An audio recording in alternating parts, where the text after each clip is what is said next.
Alors, bon début de journée tout le monde, ici Gabrielle Tremblay. Je suis en compagnie, comme d'habitude, de la médium Linda Langevin à la barre de l'émission Aux portes de l'au-delà. Bonjour Linda. Bonjour ma belle Gabrielle. Bon retour. Alors pour ceux qui se joignent à nous pour la première fois, Aux portes de l'au-delà, c'est une émission qui vous aidera à apprendre et à mieux comprendre le monde de l'au-delà. Aujourd'hui, c'est un sujet qui m'intrigue beaucoup, puis je crois qu'il intrigue beaucoup de personnes aussi. On parle des défunts. Alors, je suis allée voir la définition du mot défunt. C'est très basique, très facile. C'est une personne décédée, mais j'ai l'impression que pour l'au-delà et pour une personne médium, ça va beaucoup plus loin que seulement une personne décédée. Exact. Alors, tu sais, décéder ou naître, ça prend le même genre d'énergie. Ça prend beaucoup d'énergie pour l'âme. Alors, là, le corps s'arrête de fonctionner, le cœur, tout ça. Puis là, on dit la personne est décédée. Puis, des fois, l'âme sort tout de suite. Des fois, ça prend 2-3 jours. Et c'est pour ça qu'ils recommandent au salon funéraire, même si eux autres ne savent pas pourquoi, d'attendre au moins 3 jours. Okay. Avant de les incinérer ou avant de faire des enterrer. Parce que c'est important de laisser le temps que l'âme quitte. Mais pour avoir un décès, ma belle Gabrielle, il faut absolument que le cordon d'argent soit coupé. On en a parlé dans notre dernière émission. Parfait. Fait que quand c'est coupé, elle est décédée. Un coup qu'elle est décédée, bon là, elle vous voit, elle voit ce qui se passe dans vos vies, elle voit la peine de sa famille, elle voit tout ça, puis là, elle prend le temps de, si elle sait vraiment qu'elle est décédée, de faire le deuil de sa vie. C'est pas facile. Donc, je ne peux plus le toucher à mes gens que j'aime, je ne peux plus leur parler, je ne peux plus conduire ma voiture, etc. Ça, c'est le deuil qu'il doit faire au début. Visuellement, est-ce que ça serait comme quelqu'un qui flotte ou c'est comme si elle était encore, comme si son corps était encore sur terre, pouvoir marcher? Non, tu as raison. C'est une bonne question. C'est comme si elle flotte, comme on voit dans les films. OK. Elle flotte, elle est transportée dans un autre endroit qu'on va dire comme un genre de place pour faire un stage, mais pour, comme je te dis, faire ses deuils, puis regarder sa vie sur un gros écran, voir qu'est-ce que j'ai aimé, qu'est-ce que j'ai pas aimé, de revoir toute sa vie, tout ça. Et puis là, après ça, ben, il y a de l'acceptation à faire. Ben, quand l'acceptation est faite, ben, il faut qu'il se donne l'autorisation de traverser le voile. Alors, oui, ils peuvent nous faire des manifestations quand ils sont entre deux, mais ils n'ont pas toute leur puissance encore. Mettons, après que quelqu'un soit décédé, est-ce que si on rêve à eux, est-ce que c'est vraiment eux qui sont présents dans nos rêves, vu qu'ils sont entre deux mondes? Ou c'est plus comme, j'ai senti un courant d'air, est-ce que ça pourrait être, tu sais, je suis en train de pleurer puis je ressens quelque chose. Est-ce que ça pourrait être la personne que je connaissais qui est décédée? Quand vous rêvez à eux autres, OK, c'est vraiment eux autres qui sont venus vous voir, sont venus vous faire un petit coucou, même s'ils n'ont pas traversé le voile, c'est tellement, ils visitent leur monde. Fait que ça se peut que si tu es plus ouverte de conscience puis plus sensible, tu vas sentir le courant d'air ou tu vas le voir dans le rêve. Par contre, quelque chose d'extrêmement important, je suis sûre que je ne l'ai jamais dit, quand dans un rêve, même si ça fait 10 ans qu'il est décédé, quand dans un rêve, Gabrielle, le décédé te parle, écoute ce qu'il dit. D'accord. Souvent, il ne nous parle pas d'un rêve. Non. Mais quand il parle, c'est très important de retenir le message. C'est bien noté. J'espère qu'on prend tous des notes à la maison. OK. Alors, là, il sait qu'il est décédé, il l'a accepté. Puis, si quelqu'un n'a pas accepté sa mort, il peut le retenir là bien longtemps. Ah oui? Oui, je peux avoir de la peine, puis être fâché même que tu sois décédé, mais je te laisse aller. Et il y en a d'autres, ils veulent absolument pas. Ils veulent pas du tout. Ils l'acceptent pas, ben il partira pas. Donc, c'est pas eux qui décident de traverser de l'autre côté directement. Wow, OK. C'est vraiment pas comme ça que je l'imaginais. Non. Mais la plupart du temps, ils décident. Mais sauf que si quelqu'un sur la Terre les retienne trop, bon, ben, ils n'iront pas. Il y a 3 autres raisons pourquoi ils ne partiraient pas. Ils n'iraient pas de l'autre côté. Puis tu sais, il y en a qui ça fait 10 ans, 15 ans qui sont encore là, ils n'ont pas encore traversé le voile. Pour une de ces 3 raisons-là. Oui, je t'explique. Oui. Ça peut être quelqu'un qui est très, très responsable. Ça fait qu'il ne veut pas lâcher son métier de papa ou de maman. Il a peur que ses enfants manquent de quelque chose. Il s'est engagé à être papa ou maman, puis il ne veut pas briser ses engagements parce qu'il n'a pas compris que ça se continue là-bas. Là. Mm-hmm. Ça peut être quelqu'un qui est très matérialiste, c'est-à-dire qui a travaillé fort, qui a bâti beaucoup de choses, puis qui n'est pas capable de lâcher le matériel. OK. Ça peut être quelqu'un qui pense, souvent c'est ce qui arrive, qui ne mérite pas de traverser le voile puis d'aller dans cette lumière-là. Alors, vous autres, vous avez accepté qu'il est décédé dans cette famille-là, puis vous n'arrêtez pas de dire « va dans la lumière ». Mais il pense qu'il ne mérite pas, il ne va pas y aller. Oh. Alors, il faut que tu dises à ton défunt... Tu le mérites, vas-y. Non, il faut que tu dises pourquoi tu le mérites. Oh. Tu as fait ça, papa. Tu as réalisé ça. Mm-hmm. On n'a manqué de rien. Garde son effort, en tout cas, etc. Nommer ses réussites et nommer pourquoi qu'il mérite. Leur donner des raisons. Oui, absolument. Pour le libérer. OK? Quand il y a des morts subites, des accidents, morts dans la nuit, dans son sommeil, ceux-là, c'est plus difficile. OK.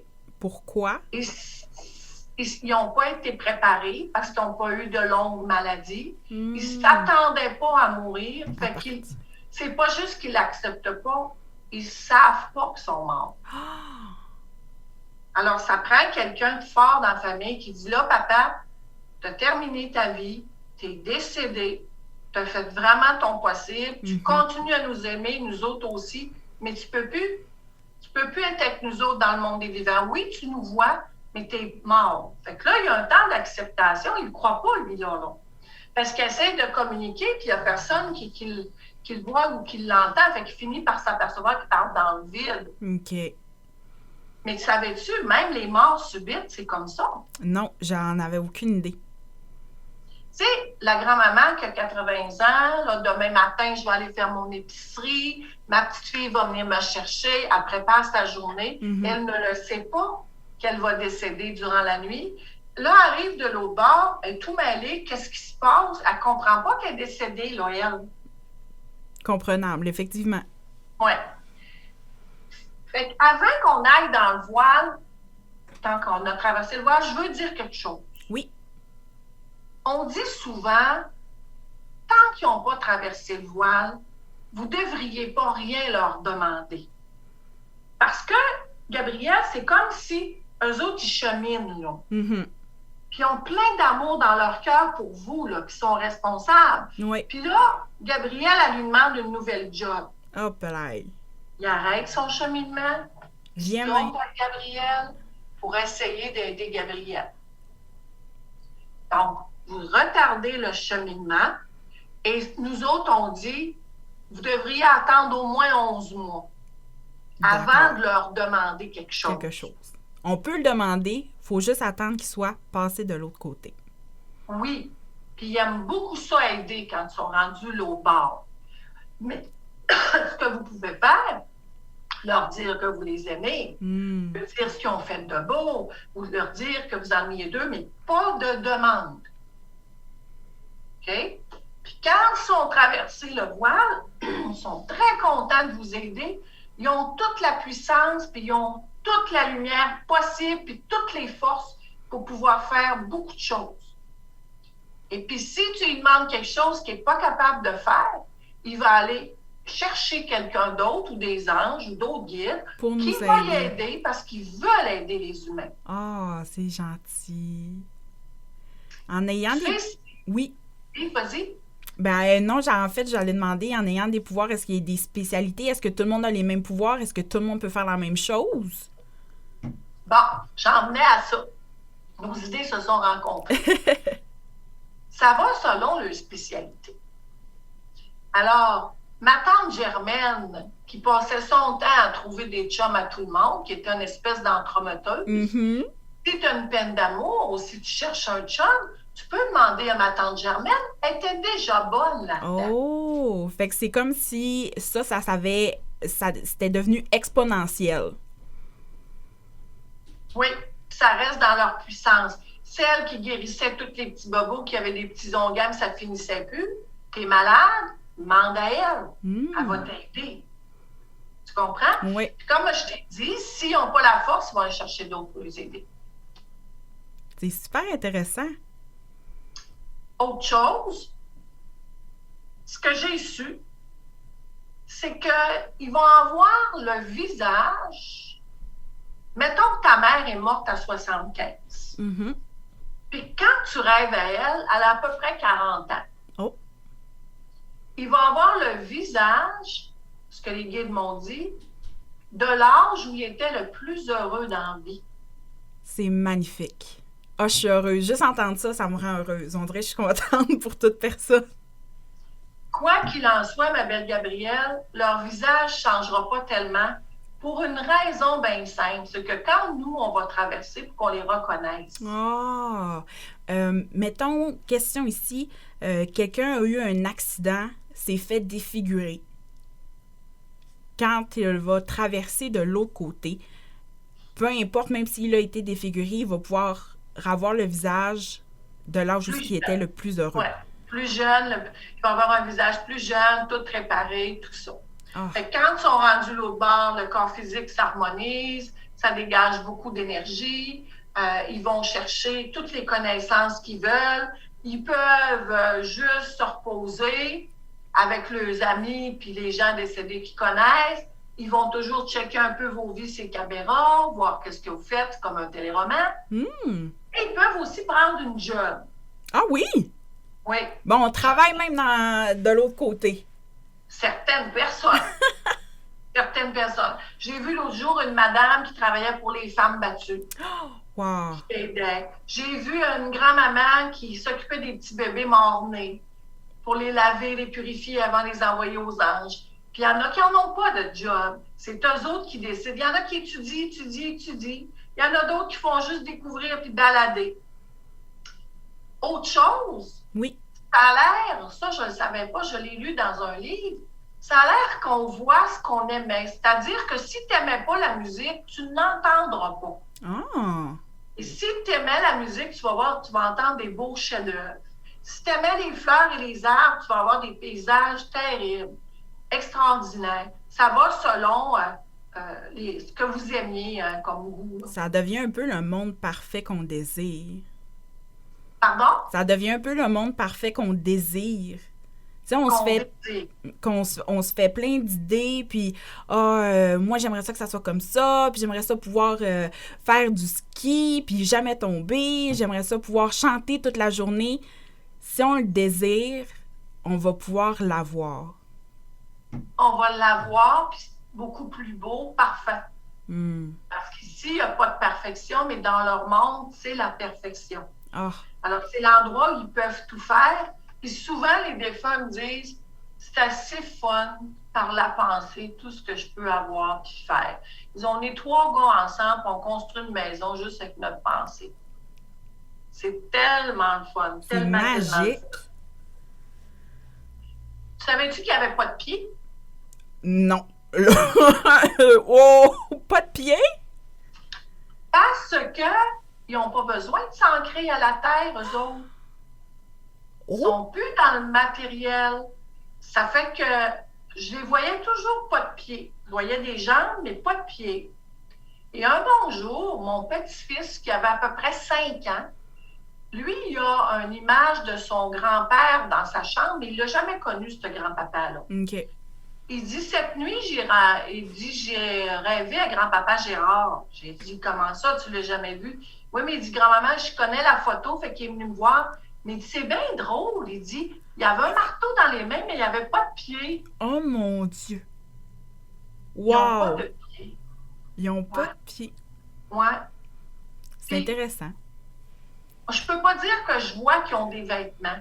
mais je vois plutôt une énergie. Tu sais, quelqu'un qui était bien, bien fier, une énergie de fierté, ou l'autre qui était bien, bien simple, c'est une autre affaire. C'est plus ça. C'est pareil avec les visages. On voit une image, mais on ne peut pas dire un nez, une bouche, tout ça. Sont là, mais c'est difficile à définir, tu comprends? Il y en a qui disent, pourquoi qu'il ne vient pas me faire des signes? Ça fait 100 fois que j'y demande. Est-ce que c'est pourquoi tu penses, Gabrielle? Est-ce que ça aurait rapport avec l'ouverture d'esprit? Un peu. Être confortable avec ça? Oui, tu l'as. Donc, les peureux ne seront jamais visités. Ils vont aller visiter, mais ils ne feront pas de signe.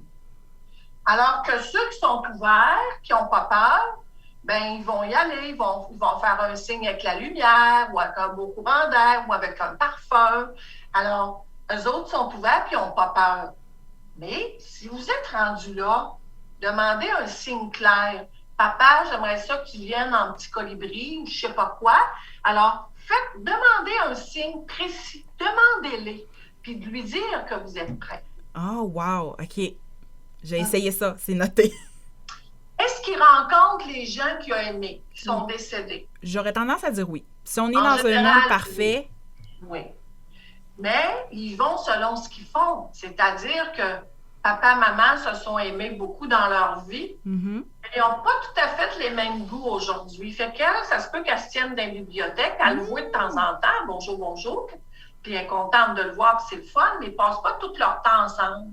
Parce que lui, il est avec ceux qui plantent des arbres. OK. Tu sais, puis ils vont aller voir ceux qui ont eu le plus d'affinité, hein, s'il était bien, bien proche de son papa, ben, ils vont ensemble, ils vont continuer de jaser, faire plein de choses ensemble. Alors, c'est ça dépend toujours des affinités. Un vrai monde parfait. Oui, vraiment. Alors, merci beaucoup, Linda. C'était super intéressant comme émission. C'est tout pour aujourd'hui sur les défunts. Pour rejoindre Linda, si vous voulez une lecture d'âme, si vous voulez des consultations ou encore plus d'informations, vous pouvez aller voir sur son site internet au lindalangevin.ca ou vous pouvez la rejoindre par courriel au info@lindalangevin.com. Alors, nous, on se dit à la prochaine fois pour une autre émission aux portes de l'au-delà avec la médium Linda Langevin. Merci, Linda. Bye!